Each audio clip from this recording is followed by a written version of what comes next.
I'm Sally Magnusson, and I'm delighted to welcome you to today's Edinburgh International Book Festival event with Chelsea Clinton, who's captured the lives of some extraordinary women in 2 picture books for children. Chelsea is a writer, mother of 2, and vice chair of the Clinton Foundation, which was founded by her father, former US President Bill Clinton. Her latest book, She Persisted Around the World, 13 Women Who Changed History, is a follow-up to She Persisted, 13 American Women Who Changed the World, both beautifully illustrated by Alexandra Boyer. This time, the 13 subjects are international. They're women who've been influential in areas like science, civil rights, and the arts, in countries like Mexico, Poland, Liberia, and the UK, indeed Scotland, if we can claim J.K. Rowling as ours, which we definitely can. Please give a warm welcome to Chelsea Clinton. Thank you very much. Thank you. Thank you, Sally.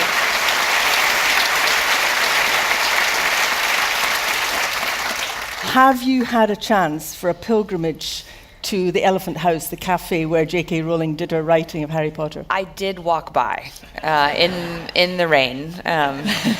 You didn't go in, joyfully. That would have caused a stir. I didn't go in, but I did read every word of the plaque outside of the cafe, and was really happy that I had the time to do that. Are you able to walk around Edinburgh, and indeed anywhere these days, without being mobbed? Are you able to be normal when you visit a city like this?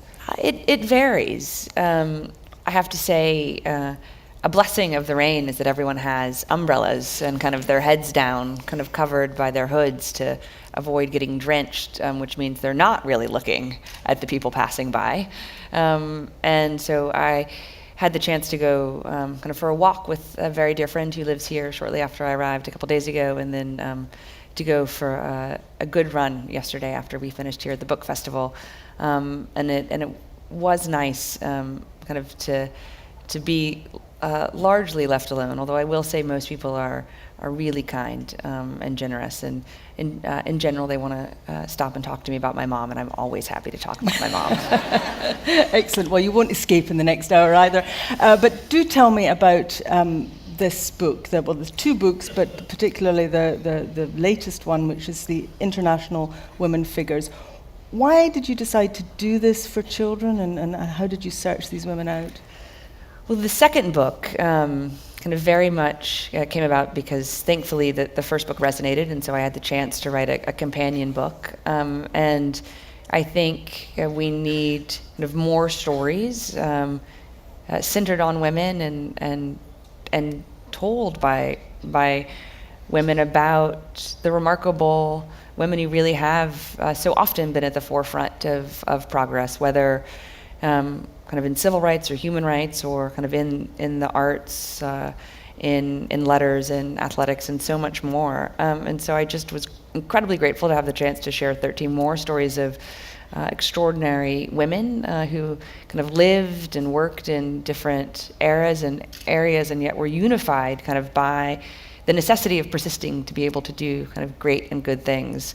And there were some that I knew I wanted to include. I knew I wanted to include Wangari Maathai, the great environmentalist from Kenya. I've looked up to her for more than 30 years, since I was a little girl.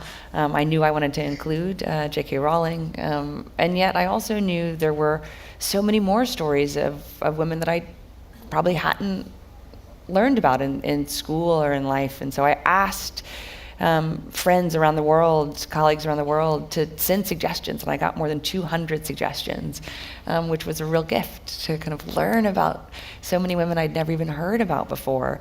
And then it was the hard work of kind of filtering through and finding 13 that I thought were really compelling individually and also compelling as a group, and that I hoped would be accessible and inspiring to young readers.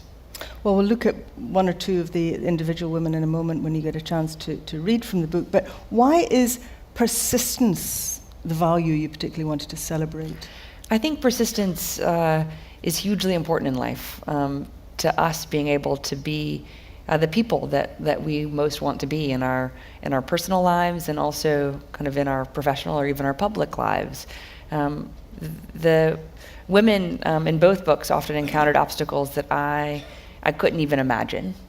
And so I think kind of persisting over over violence, personal or kind of the violence of a civil war, is hopefully something that those of us in this room either have never experienced or will never experience again.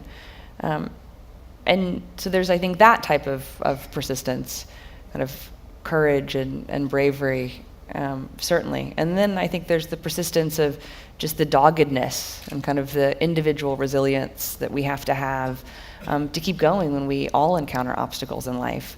And I think that for young children, for young readers, so much of their lives we now know kind of through research really will be determined by whether or not they have resilience, and whether or not they have kind of the centrality of purpose and self to just keep going, whether they are bullied in school or are told to be quiet, by a teacher or an adult who may not kind of think their voice is valuable.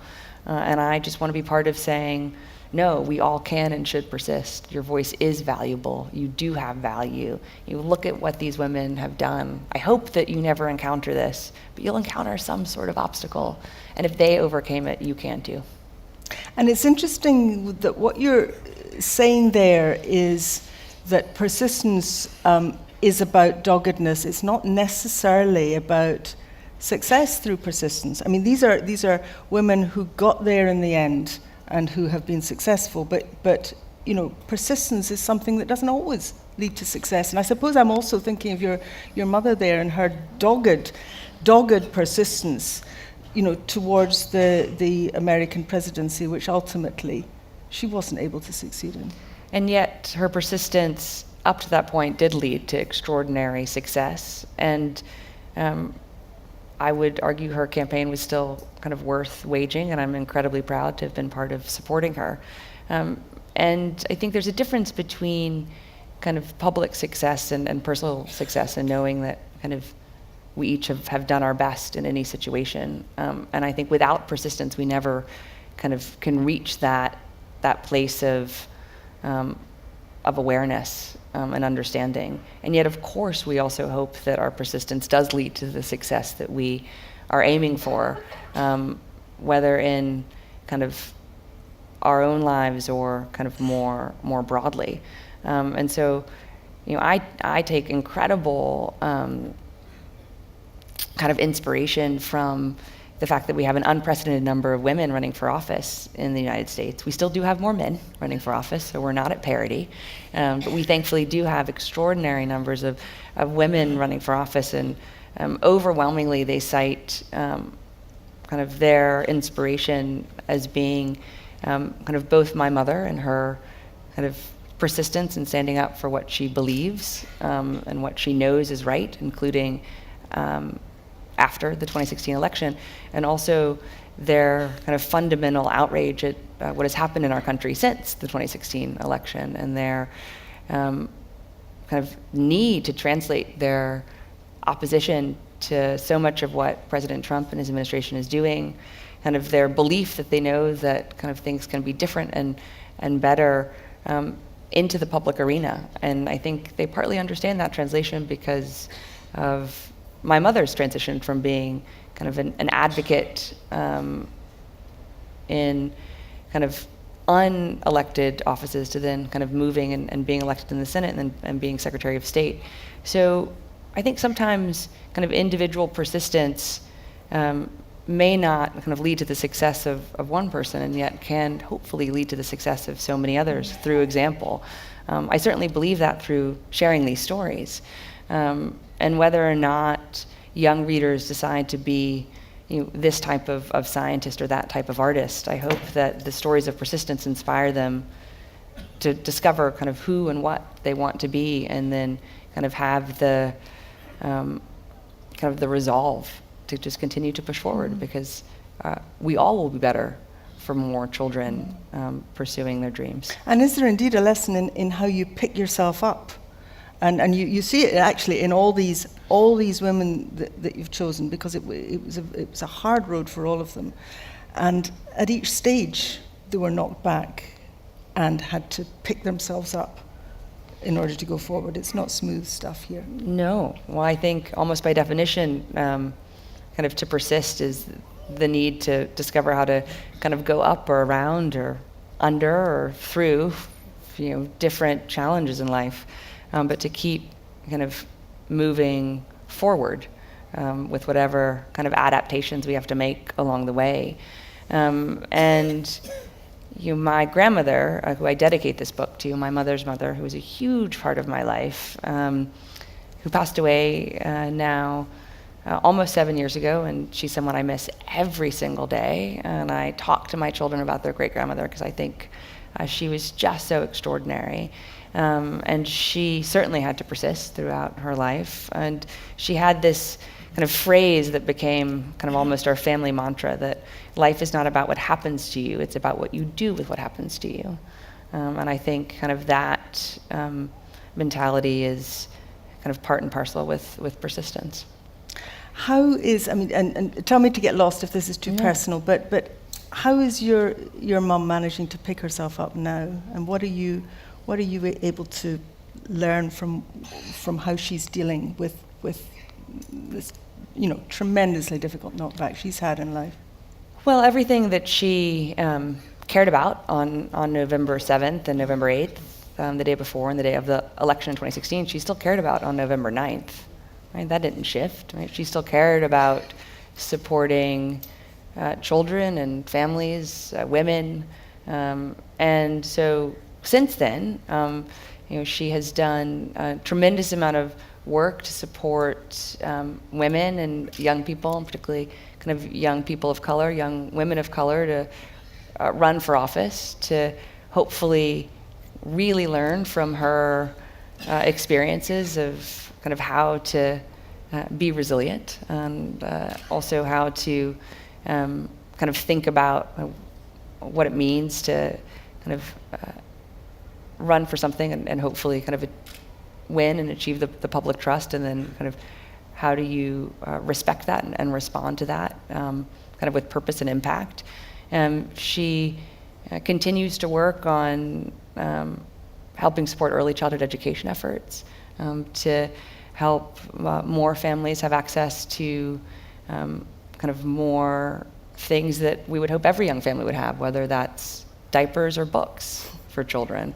So she just has continued to persist forward in trying to have a positive impact in politics and outside politics in the way that I have seen her kind of do my entire life. And of course, it's not the way in which I wish she would be doing now, because I think she would have been kind of a uniquely extraordinary president. And yet I'm not remotely surprised that she hasn't pulled the covers over her head, because that's just not kind of who my mom is. But hard to watch sometimes as a daughter? Well, I mean, we live in 2018, so I don't spend a lot of time thinking about 2016. I mean, I'm outraged every day by something our president has done or said or left undone or neglected, or who he's recently bullied on Twitter or on television. So for me, I think in some ways I just am so fundamentally my mother's daughter that I'm far more outraged by the Trump administration ripping children away from their families at the border and not having reunified those children with their families now over months than I am about anything he's ever done to my family.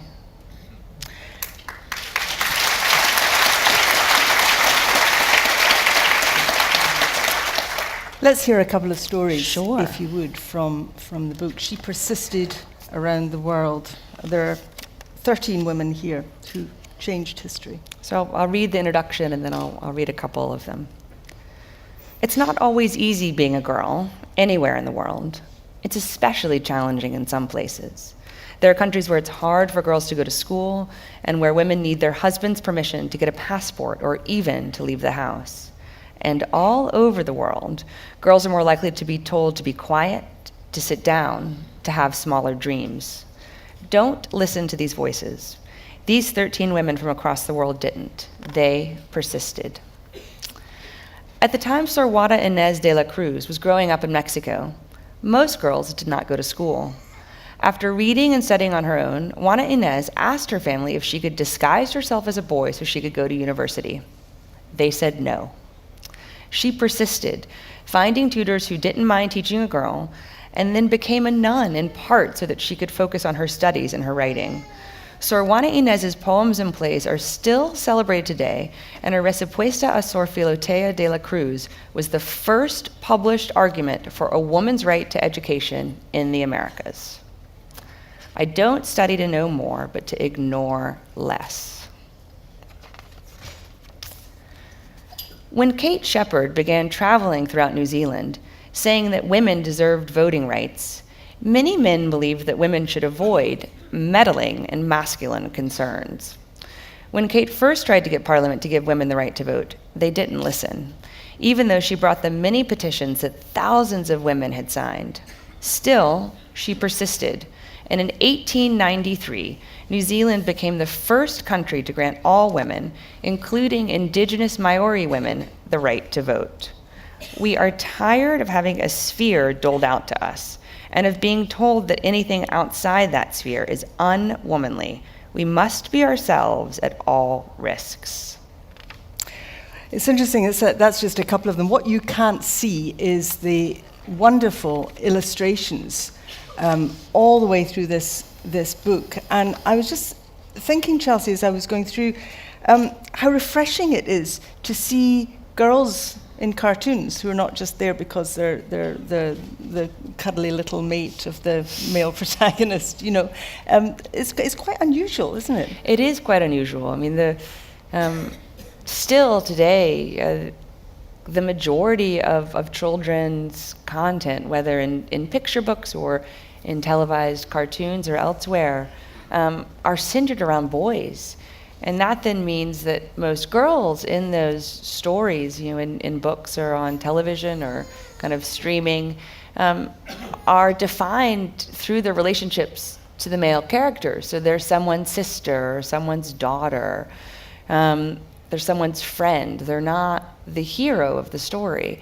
And so I knew that to convey both the theme of persistence and also to help convey why these particular stories were so important to me, the illustrator was kind of a huge part of that equation. And I am so grateful that kind of Sally mentioned this, because I think that Alexandra Boynier is just so incredibly talented. And when I decided to do this, I knew that I wanted to work with her because we love a different series that she illustrated in my house, admittedly quite different, called the Tallulah Ballerina series. And yet Tallulah encounters all sorts of challenges that she has to kind of push her way through.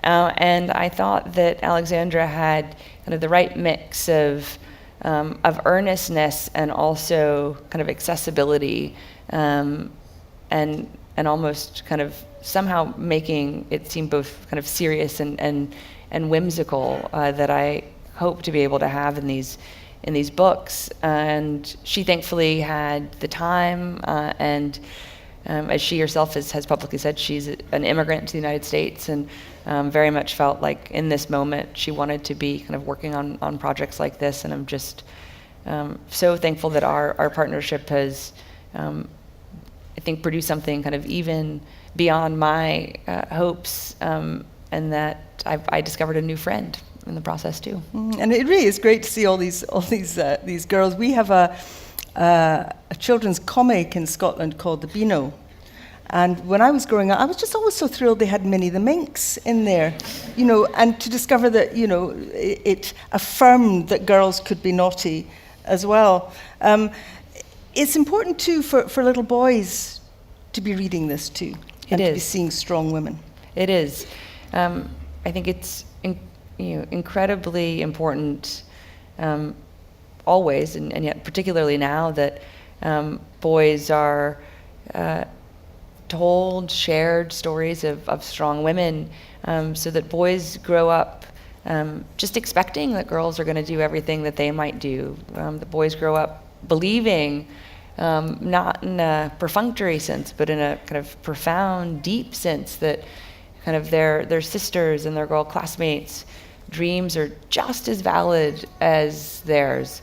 And one of the real joys for me, kind of through being at festivals. And, oh, you don't have to leave with your child. We're talking about a children's book. You can stay with your child, please. Come on in. And are the boys who come up to me and tell me, that they really admire, Dr. Virginia Apgar, or they also want to plant, 50 million trees like Wangari Maathai. That is so moving to me, that I now have boys coming up and talking to me about their female role models. And yes, some of them do come up and say that my mother's their role model, and that makes me pretty happy too. Now, issues affecting women around the globe, from equal pay to sexual degradation to basic human rights, they continue to be deeply problematic. And I know that you're hoping to address some of these, at least through the Clinton Foundation. What are you trying to do there? So kind of in the kind of family of programs across the foundation, our work does really vary kind of by issue and kind of where we are in the world. So in the developing world, kind of through the Clinton Health Access Initiative, we're still kind of the largest negotiator of prices on HIV/AIDS medicine. So a majority of the 22 million people around the world who now thankfully are on antiretrovirals kind of get those medicines through agreements that we help negotiate, so that the governments and kind of the NGOs who provide the funds can really afford to access medicines for more people. That's also true for pediatric antiretrovirals. And that is a woman's issue, because there are more women who are HIV positive in the world than there are men. So even kind of these global health issues very much intersect with gender. We also have been doing an extraordinary amount of work to try to lower the price and increase the access of injectable, long-lasting, reversible contraceptives, so that women have more agency over making family planning decisions. That's different than some of the work that we're doing in the United States, that's really focused on trying to combat the childhood obesity epidemic in the US. In the US now, a majority of children are overweight or obese. Every year we have more and more children showing up for kindergarten who are overweight and obese, and that has real lifelong consequences for their ability to be healthy, also their ability to learn in school and to be kind of scholastically prepared for life. And so we're doing a lot of work to try to help there be more healthy food in schools, to help schools kind of figure out how, even if they don't have the budgets any longer for a gym or a physical education class, to still get kind of sports and exercise back into the school day. That's also a girls' issue, because girls are more likely to be overweight than boys, particularly girls of color. So it's also kind of a racial and social kind of justice issue in our country. And so all of these things that may at first seem to be kind of not related to gender very often are. And so we try to be mindful of kind of the implications for women and girls of our work, and every aspect of our work, including those that aren't explicitly labeled kind of women and girls. Can I ask you this feminist opinion, if I can call it that?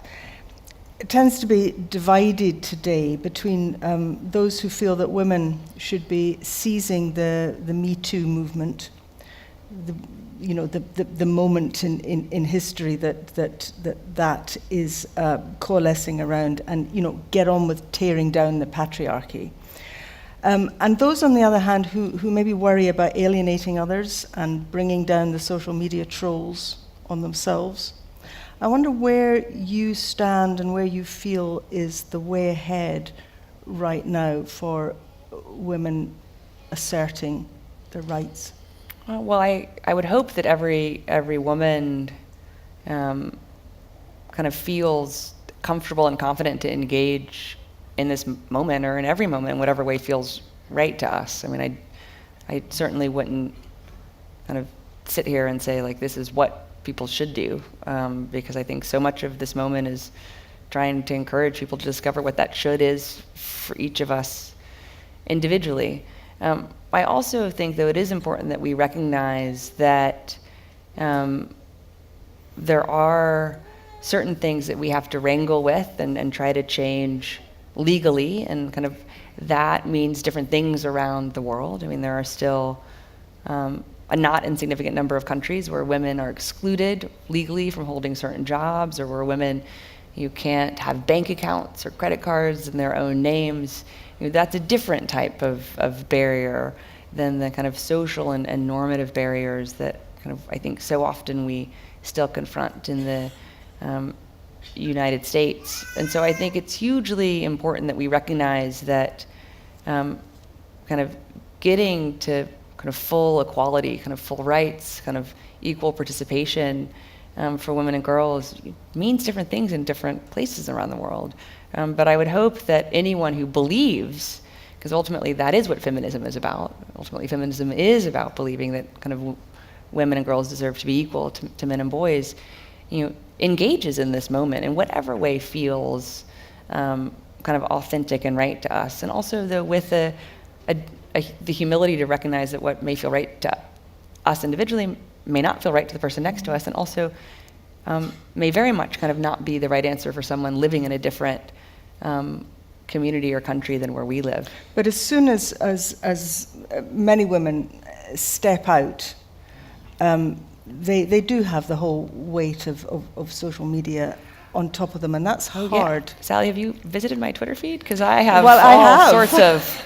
How do you deal with that? Yeah, well, I think in some ways, and this might sound bonkers, but this is really sincere, I'm grateful that I actually encountered kind of the viciousness that so often, sadly, characterizes social media in my real life as a kid.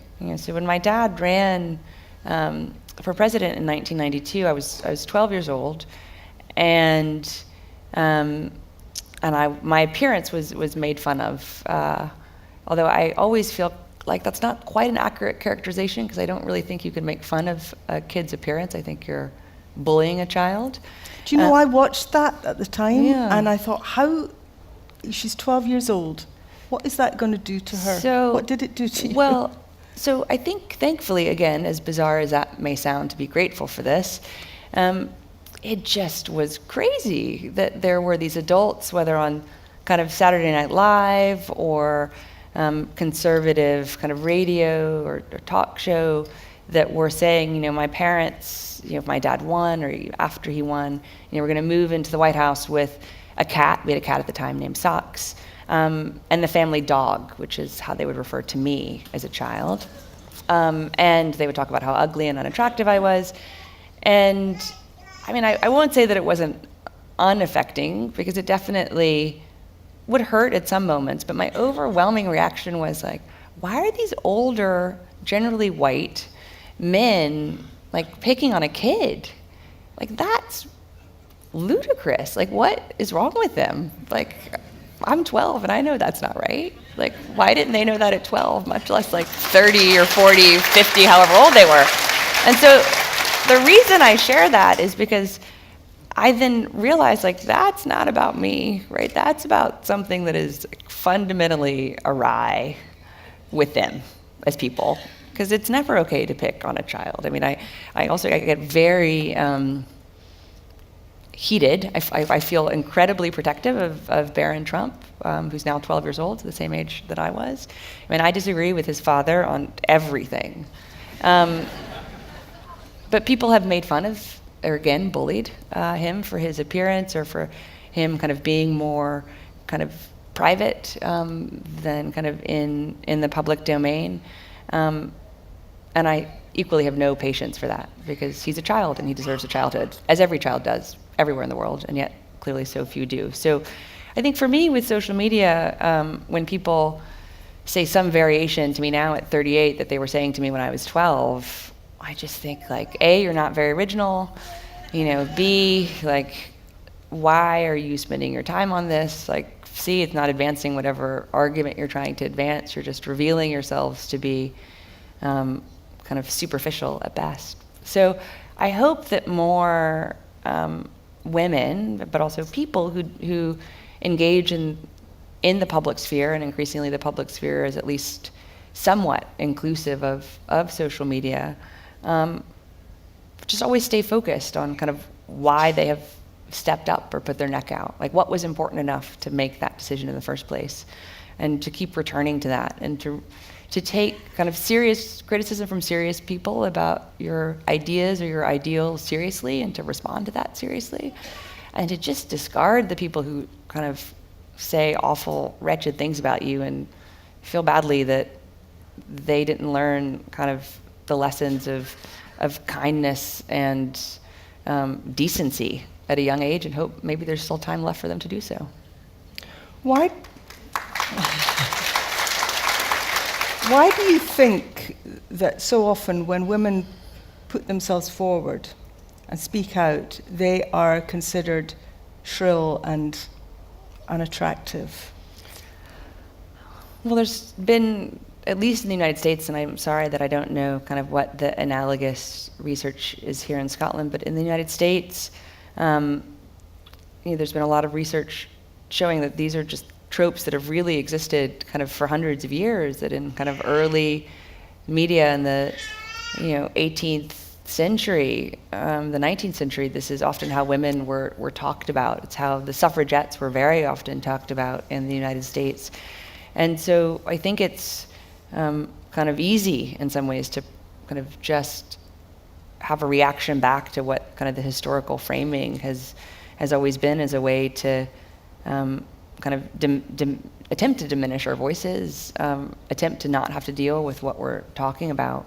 And I think, unfortunately, too often, our voices are diminished, either because it's exhausting at times to just keep going, or because people move on to other things thinking, oh, that is shrill, I shouldn't pay attention to that, instead of actually looking at the substance and not allowing kind of these historic constraints that I think have so often been put on women to continue to constrain us today.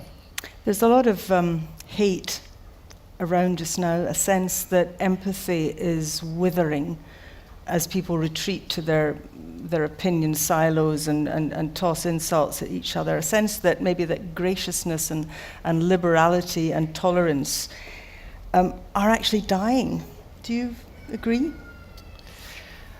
Well, I think certainly we are awash in hate right now. I think thankfully, though, at least in the United States, we're also awash in kind of kindness as resistance. I think there is this deep sense of kind of active allyship that those of us who kind of, I again disagree with the president on everything, I think, but those who are particularly animated kind of by one issue have a responsibility to listen to those who are animated by another, and that kind of we all have a responsibility to kind of support each other, which I think you see in very public demonstrations with kind of the millions of people who showed up to the Women's March or to the March for Our Lives, or the March for Science, and so many other smaller examples.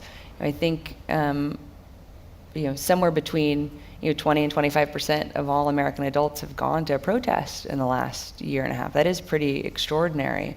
It means people are really showing up kind of for what they themselves care about, and also kind of for each other. And I think, Sally, for me, I really believe in kindness and decency. But you talked about tolerance. I also think part of decency is not tolerating the intolerable. Like, there's no compromise for me with racism or sexism or homophobia or anti-Semitism or Islamophobia. There's no way to accommodate that. There's no way for that to be okay on the fringes. No. Like, you either value someone's equal dignity and equal right to their humanity, or you don't. So for me, kind of, I don't tolerate the things that I find intolerable. That is particularly congruent, though, for me with kindness and decency. Is Donald Trump going to win a second term? Oh gosh, I have no idea what's going to happen tomorrow. I mean, goodness gracious, like every day I wake up and I read the news and I'm like, what is happening today? So, I'm highly focused on electing Democrats in November.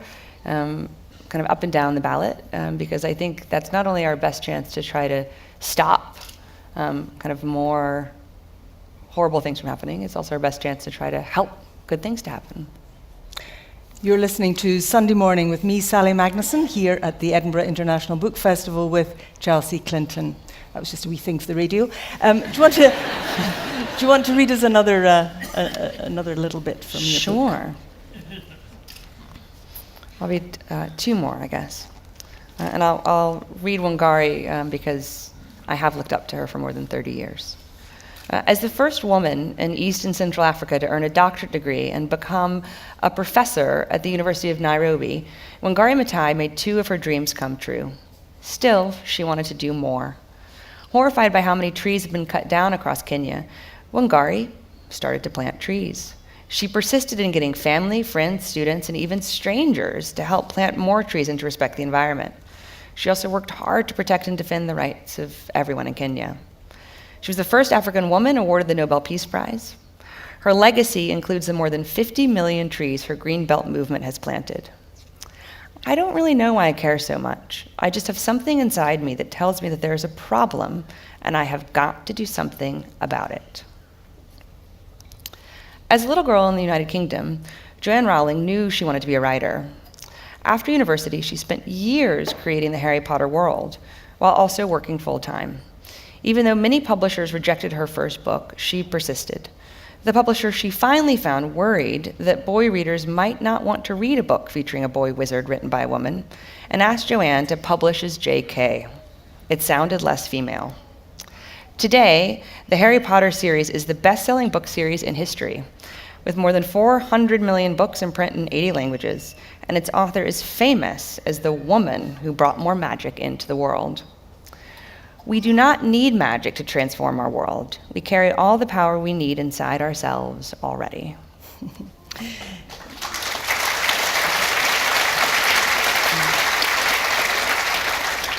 What happens to this series of books now? Who's going to be persisting next?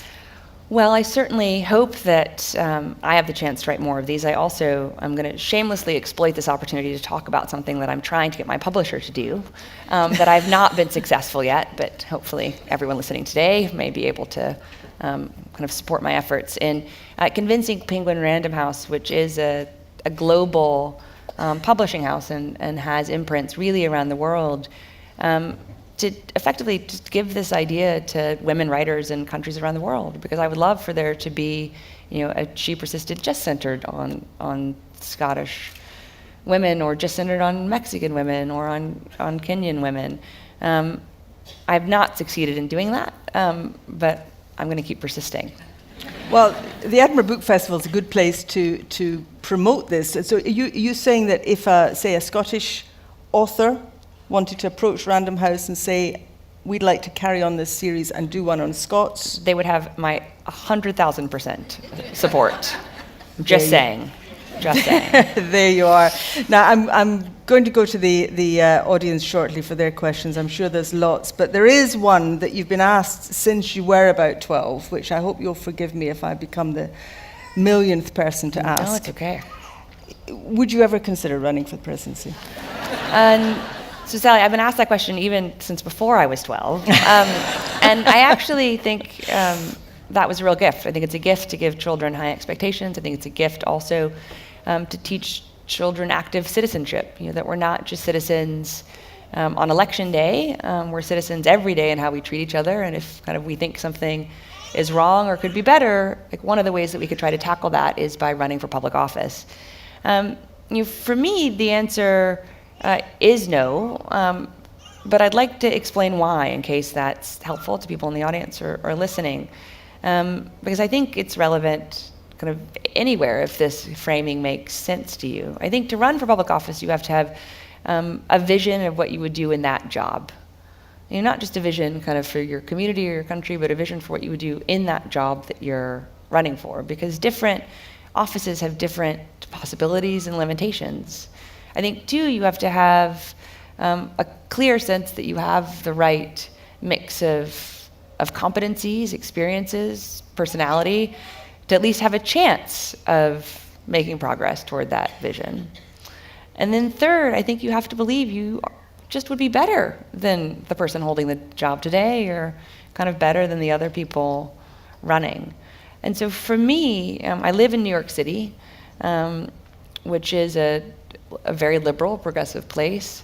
And while there is kind of so much clearly that I disagree with about what's happening at the national level, at the local and state level, at least by the people that I could vote for, meaning kind of what my zip code kind of means in terms of my district, I'm really well represented. I mean, I like my city councilwoman, I like my public advocate, I like my state representatives, I like my governor.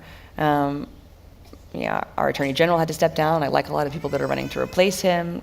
Then thinking about the federal level, as much as I abhor so much of what President Trump is doing, I have a great amount of gratitude for what my congresswoman and my senators are doing to try to stop him at every point and still kind of push on the edges for good things to happen where possible.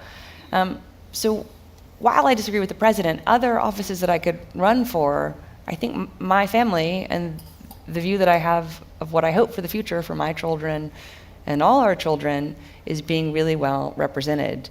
But if that were to change, if my city councilwoman were to retire, or my congresswoman were to retire, my senators, and I thought that I could make a positive impact, then I think I would have to really ask and answer that question. So that's a definite maybe. Yeah, it is. But I would hope the answer would be maybe for kind of anyone sitting here or listening today. And I mean that quite seriously. I think we've seen on both sides of the Atlantic, if I can say that who's in office really matters. So I would hope that more people are kind of thinking about running for office here too, in the same way that certainly we've seen kind of more people thinking about now running for office, particularly women, than ever before in the United States. So for me, it's a definite no now, but it's a definite maybe in the future, because who knows what the future is going to bring. Chelsea, it's been such a pleasure. Let me invite you now to ask your questions, if we can have the lights up. We have a couple of roving mics. Please do wait until the microphone gets to you. We have two hands up there to start us off.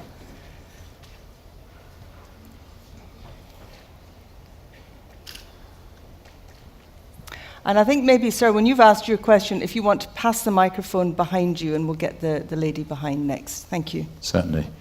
Two things. Why 13? And more substantially, in a discussion the other day with a female friend talking about these sorts of issues, she mused, does equality mean we all have to be the same?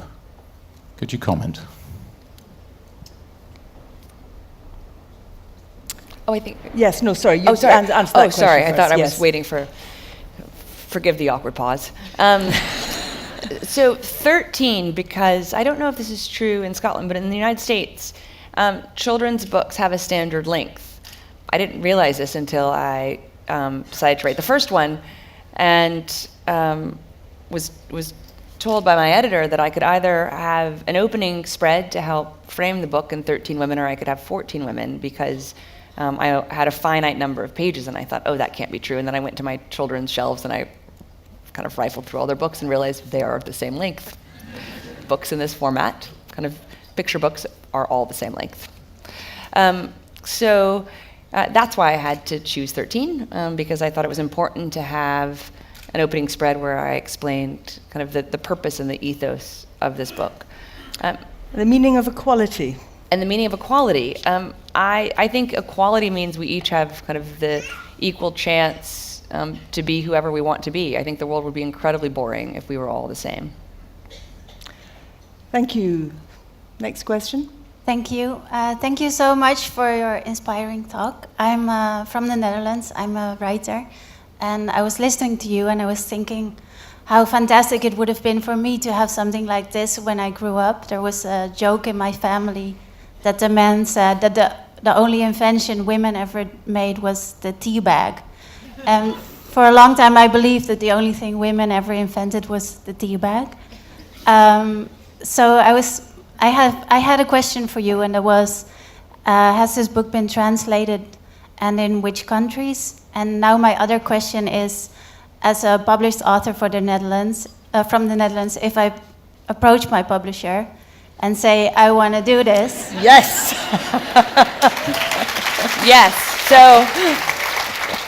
I think, I don't think, I know you would have to do it with Penguin Random House, but if you find me afterwards, I will give you my editor's information, and you should write her. Her name's Jill Santopolo, and she can hopefully put you in touch with her Dutch colleagues. Thank you. It has been translated into Spanish.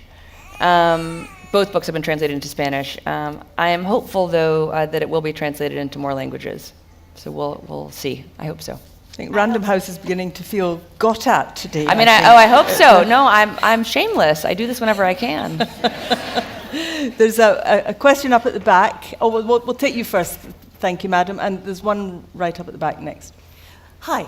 I just wondered, persistence is your overall theme, but when you interviewed the women in America and internationally, were there any other commonalities that came out? I think that's a great question. Something that struck me was how open they each were, really to new experiences, kind of in persisting. I mean, so many of them had to move to different parts of their countries, or had to move to other countries to be able to pursue kind of their purpose or their dreams. And so it wasn't just kind of persistence, it was kind of persistence matched with, I think, a real adaptability. And that wasn't something that I had necessarily expected when I kind of went into the process of researching and writing the book, and yet now kind of seems quite obvious to me. Also, I'd like to audition to do the Scottish version of your book. I'm going to be the most popular or the least popular person at Penguin. Yeah, there we go. Well, no, I know Random House, and I've already written a book for them, so this is great. Up at the back. I'd like to volunteer to do the New Zealand version as well. We've got Kate Shepherd already. I think it's fantastic you're getting more people to stand as candidates. That seems like an important thing. But on both sides of the Atlantic, doesn't it feel that some of the democratic structures aren't as robust at translating the public's view into results? And I just wondered if you have a view on the Electoral College, because hypothetically, shouldn't a candidate who gets 3 million more votes than the other, shouldn't she be the president? Well, I think, I think that sort of there are two questions. I mean, your second question, obviously, but the first really is about kind of the translation of trust. And one of the things that I think has been painfully exposed, in the last year and a half since President Trump assumed office, is how often we had relied on norms of behavior. I mean, as often has been, pointed out, President Carter had to sell his peanut farm, and President Trump and his family have sold effectively nothing. Historically, there were kind of bipartisan committee hearings on a myriad of issues, and I think kind of in this moment and emboldened by Trump, increasingly kind of the Republicans only have meetings kind of with and between themselves, right? So all these things that we had assumed about both the executive branch and the legislative branch as being kind of built in to their kind of DNA have been exposed to not kind of being thus when you have people who want to kind of use those instruments for very different purposes, whether kind of, I would argue, purposes of kind of division and cruelty or corruption. So I certainly think, at least in the United States, there's this recognition that we need not only kind of shared norms, we also clearly need kind of more formalized rules, guidelines, so that we've codified what's expected of our elected officials and not just sort of expected of them, because if those expectations aren't shared, they won't be met. So I think that's been a huge part. And on your second question, the Electoral College is an artifact of slavery and trying to appease the slave-owning states. and the northern states of trying to wrangle together something that would kind of allow the two to live harmoniously without, of course, kind of trying to allow enslaved Americans to live harmoniously. And I tend to think that anything that's a product of slavery should have been left behind in the mid-19th century. Thank you. We have a microphone up here already, thank you. Then we'll go down there and see where we go after that. Thank you. Hi there. I've got 2 young children who are similar age, I think, probably to yours. When my parents are with them, my mum does all the basics. She feeds them, she makes sure they're dressed, she does everything. But they unashamedly prefer my dad. 2 things. 1, do your kids have a preference for your parents? And secondly, do they understand what both your mum and dad have done in their sort of role in Americans' history? So thankfully, growing up, I saw during the week as a child, when I was living in the governor's mansion in Arkansas, we had lots of help, admittedly, during the week. I mean, there were people who took care of the house. I had a nanny who lived with us during the week. And then on the weekends, there was no one. It was just the 3 of us. And I saw both my parents doing chores on the weekends. Like, they would both cook. They would both do laundry. Like, they would both take me to, hopefully they didn't think that this is a chore, but they would both take me to like soccer games or play dates. And I now know, because this is what reams of research says, that was hugely important to how I understood gender as a child, that I saw both my parents actively engaged in kind of the work of taking care of our home and in the care of me. And I'm incredibly thankful that that was my model, and I'm thankful that I have a partner and my husband where we also strive very much to be equally involved in all aspects of our home and our family. My children are with my parents right now while I'm here and with my husband. And I don't think truly at kind of 2 and 3 they have a favorite. I think that they favor their grandparents more than me right now, because I have no doubt, I have no doubt, I FaceTimed them both around lunch and dinner yesterday, and this is what I had said yesterday I expected would happen, but to then have to confront it happening was, not the greatest. They ate pizza, right, for both lunch and dinner. They were eating pizza. And then I saw my son's face. He had like chocolate ice cream running down his face. So I think that my parents, like just grandparents universally, have bribed their grandchildren with kind of, the food twice a day, probably for 3 days running, that their mother normally lets them eat once a week. And they are presumably too young to address the second question to understand what it is that Hillary and Bill Clinton have done. They don't understand that. They understand, my daughter could tell you that her pop-pop was president, but she doesn't understand what that means. Or she could tell you that her grandma ran for president, but she doesn't understand what that means yet either. And yet, I am really proud that, and because I do talk to my children about the world, hopefully in kind of age-appropriate ways, but I think it's important for them to already be thinking that they have a responsibility to be engaged in the world. And so one of the conversations I had with my daughter was around the child separations. So, this awful thing is happening in our country. Children that are kind of your and your brother's age, even younger, are being taken away from their families. In some ways, this is, I think, kind of the greatest sin of the moment in our country, and we very much are doing everything we can to try to stop this and prevent this from happening again. And she viscerally understood, as I would hope anyone would, and yet so many sadly clearly don't, that this was awful and this was wrong. And so I said, this is the sorts of things that we don't believe in our family, and that we work to prevent. And so she's starting to kind of, I think, work her way there, but she doesn't really understand it yet. Thank you. We've got a question over there. Let's see if we can get maybe 3 quick-fire questions and answers in for the end of the session. So we'll start with this, and then we've got one there, and one at the front here. Okay. In the early 1970s, Margaret Thatcher was famously asked if there would be a female prime minister, and she said, "Not in my lifetime," and 7 years later she was. Based on your mother's experience, where arguably the most qualified applicant for president for many, many decades, do you think America is ready for a female president in my lifetime, which is about 20 years? I hope so. I mean, I certainly hope so. I would be very disappointed if there weren't, a number of female presidents in my lifetime, and certainly in my children's lifetime. And yet, of course, for me, I didn't support Sarah Palin, certainly.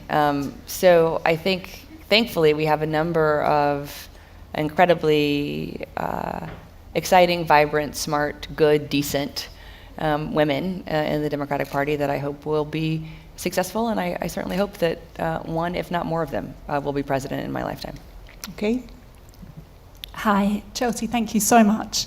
I wanted to ask you if you see any tension between your focus on persistence, individual persistence, and really seeing and addressing structural discrimination. So for example, if you're a girl growing up very poor in an area with very poor schools and no public transport, maybe when you get to school you've had junk food for breakfast or no breakfast. There's been research published recently. Yeah, I think, sorry to interrupt. Yeah. We get your point. Yeah. No, I mean, I think we need both, right? Clearly, I believe that we need to be in the United States investing more in our public education system, right? We also need to be investing more to support families broadly, right? We don't have paid leave kind of for new parents in the United States. We don't have subsidized or state-sponsored childcare for young children before they go to school. We even have one state that doesn't yet have full-day kindergarten, right? So we have an extraordinary amount of structural barriers to ensuring that every child has every opportunity possible. So I think we need both, right? We absolutely need to be knocking down structural barriers, but we also need to be encouraging individual persistence, because I think we have lots of normative and social barriers that are harder to see, but that are unfortunately as pernicious often for young girls as oxygen is pervasive. Okay, thank you very much. Sorry, we've just run out of time. We have so many more questions we could take here, but thank you very much. These were extremely good ones. Ladies and gentlemen, that brings this event to a close. She Persisted Around the World, 13 Women Who Changed History is published by Philomel Books, an imprint of Penguin. Please join me in showing our warm appreciation to Chelsea Clinton. Thank you very much. Thank you.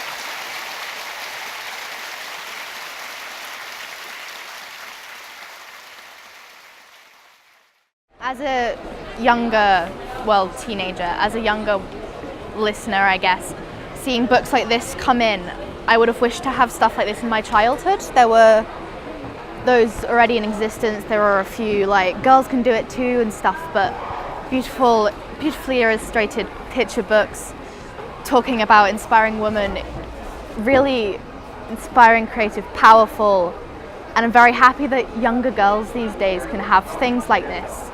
Well, we came to see Chelsea Clinton this morning. Such an inspirational person, honest, very humble. Genuine. Despite her upbringing and her history of her family. Very inspiring. I was almost too scared to come and get the book signed because I was crying during the event. Such an inspiration. Very genuine. This is not what you see on TV when politics is in full blown blast. So it was fantastic to see her and to hear what really she has to say. We've just seen Chelsea Clinton. Better than I thought it was going to be. I thought it was really inspiring. I thought she was fantastic. Certainly worth coming to see. I thought she was genuine, engaging, and I like to think we've just seen a future president.